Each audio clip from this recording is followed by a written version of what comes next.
The nightmare of the pre-standing ovation is the best I do is break even. I mean, I appreciate it, but now I break even at best. So, but I truly appreciate it. Rob, I love your brief. I was paying attention as best I could. I felt like I was back in science class where I did not excel. I heard blah blah blah, like the teachers or the parents from Charlie Brown. But then I heard killing worms and killing insects, and I've been doing that for 10 years. We're in the same business.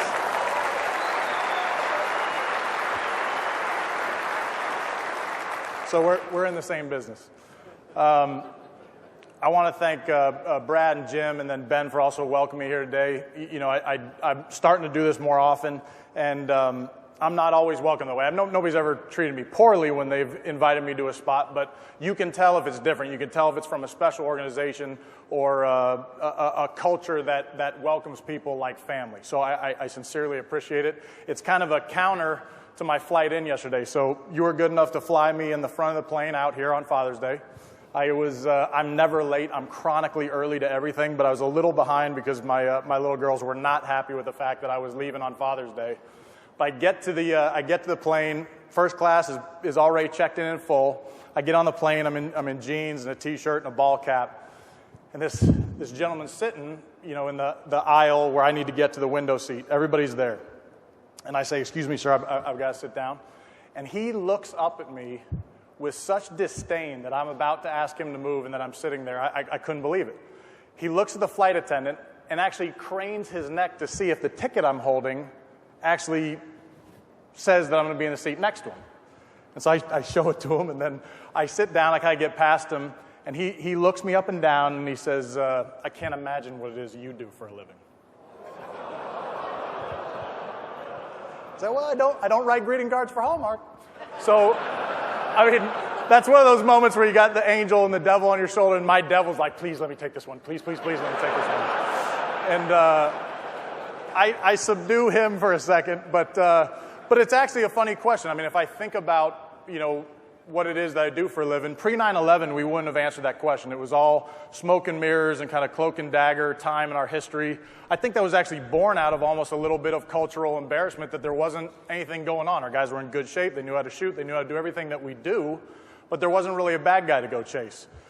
Now, a decade plus later of sustained combat, every one of our missions, it seems, on the front news, newsstands and in the media, the Commander-in-Chief's giving a thumbs up to the Secretary of Defense of the State of the Union when an operation hasn't even really concluded.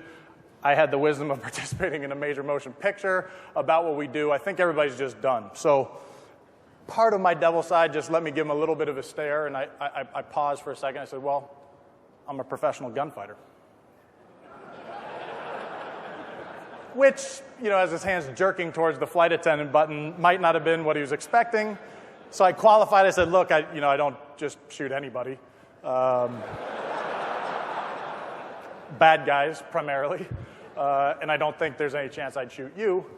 But if anyone wants to use this on a flight, I love to read. If you want to be able to read unmolested, have the full use of the armrest, use that technique. It works perfectly.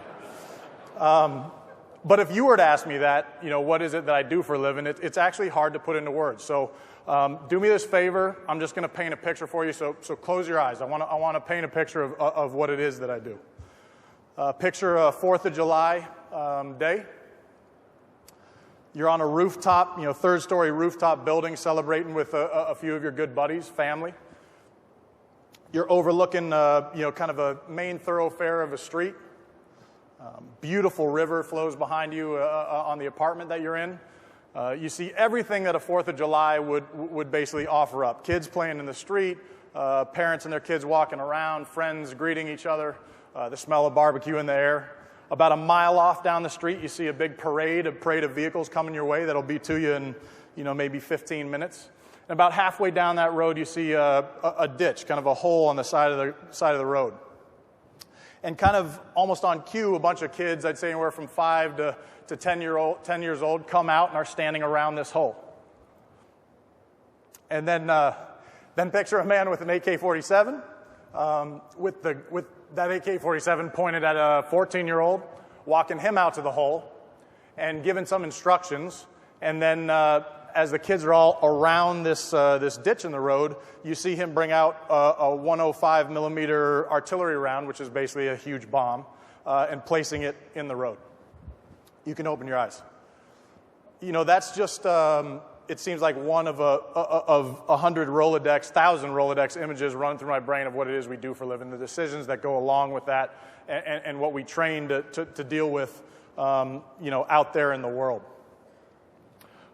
Most recently, I'm sorry, let me make one more statement. That's what I do. The reason I come talk to folks like you, the reason I come do this, is I think this very special covenant exists between the nation's warriors and its civilians. I get to go do that job when that call comes in the middle of the night, and I'm going to, you know, kiss my kids goodbye. I'm hopefully get one more night of sleep with my lovely bride, and then go do the nation's work. And we want that call. I mean, don't think for a second we don't want that call to come. That's what we train and are bred and kind of born to go do. But we do so, and I mean this sincerely, because of you. I know firefighters like my brother are going to be there to take care of my kids if I'm gone. I know police are going to be there if there's some, you know, violence being visited on my family, and take care of them. And in all very serious sincerity, people like you are keeping this American dream, you know, both at home and globally alive. It gives us something to fight for. And please don't forget it. That's why we do what it is that we do.